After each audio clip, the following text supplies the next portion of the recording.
people, business, employees, society. These are examples of entities that require the use of communication. This generation relies so much on technology, and today we'll talk about the invisible backbone of modern communication, called network protocols.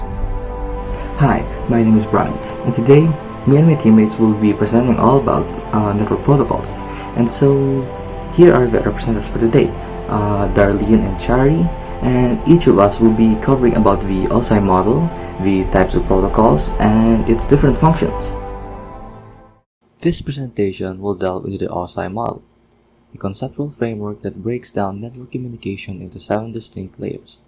By understanding each layer's function, we gain a deeper appreciation for the intricate dance that keeps our digital world connected. So what is the OSI model? The OSI model is a conceptual framework for understanding network communication. It divides network communication into 7 layers, each with specific functionalities. The model serves as a common reference point for developers and network engineers. So here are the 7 layers of the OSI model. Layer 1. Physical layer, responsible for the physical transmission of data bits. Think of electrical signals traveling on cables or radio waves carrying data through the air. Layer 2. Data link layer, handles data transmission between devices on the same network segment. It ensures error-free transmission and manages physical addressing. Layer 3. Network layer, the router of the OSI model. It determines the best path for data packets to travel across networks, using logical addresses, or IP addresses, for routing. Layer 4 is the transport layer, provides reliable data transfers between applications. It breaks down large data streams into smaller packets, ensures in-order delivery, and handles error correction. Layer 5, session layer, establishes, manages, and terminates sessions between applications. Layer 6, presentation layer, handles data for the application layer. It handles tasks like encryption, decryption, and data compression. And it also ensures data is presented in a format that the receiving application understands. And finally, application layer, provides network services to user applications. Examples include web browsing, email, file transfer, and online gaming.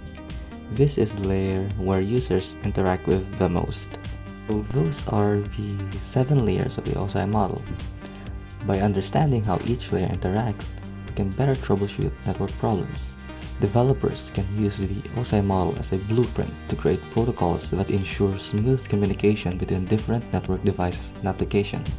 The standardized approach of the OSI model fosters interoperability, allowing devices from various vendors to work together seamlessly. So now that you have learned about network protocols, let's then proceed to its 9 different functions. First, we have the data sequencing. It refers to breaking a long message into smaller packets of fixed size. Data sequencing rules define the method of numbering packets to detect loss or duplication of packets and to correctly identify packets which belong to the same message.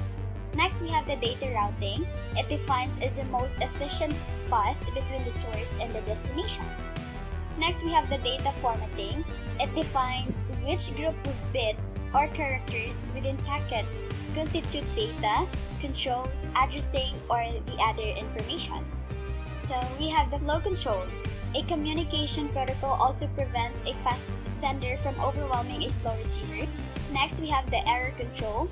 These rules are designed to detect errors in messages to ensure transmission of correct messages. So, precedence and order of transmission. These rules ensure that all the nodes get a chance to use the communication lines and other resources of the networks based on the priorities assigned. So next we have the connection establishment and termination. These rules define how connections are established, maintained, and terminated when 2 nodes of a network want to communicate with each other. Of course, we have the data security.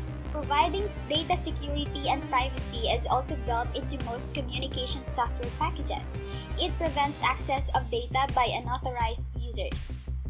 So, we have the log information. Several communication software are designed to develop log information. which consists of all jobs and data communication tasks that have taken place. And that's all for the 9 functions of protocols. So at this point, let us move on to the different types of protocols. So first, we have the Transmission Control Protocol, or what we can hear is the TCP. So it is a communication standard that enables application programs and computing devices to exchange messages over a network. Next, we have the Internet Protocol, or we can commonly hear the IP Protocol. It is the principal communication protocol in the Internet Protocol, suited for relaying datagrams across network boundaries.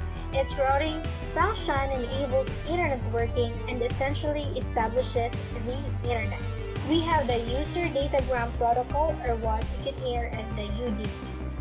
It is a communication protocol used across the Internet for especially time-sensitive transmissions such as video playback or DNS lookups. It speeds up communications by not formally establishing a connection before data is transferred.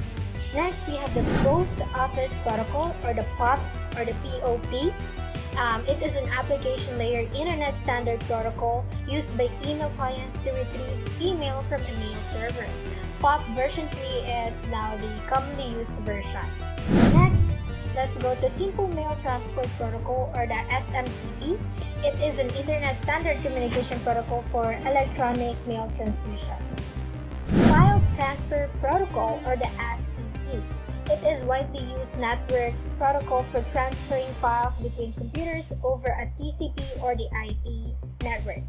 So for the example, such as the Internet. And we have the last two, which is the very common, the HTTP and the HTTPS. So let's discuss it one by one. First, we have the HTTP. It is the Hypertext Transfer Protocol, an application-level protocol for distributed, collaborative, and hypermedia information systems.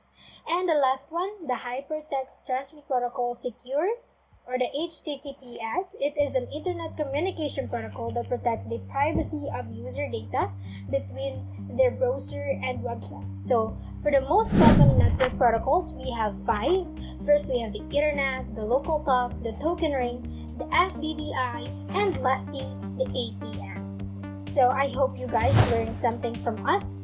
That's all for today. And yeah, we are done. So I hope you have learned something about different types of protocols, its function, and as well as what is protocol. Bye!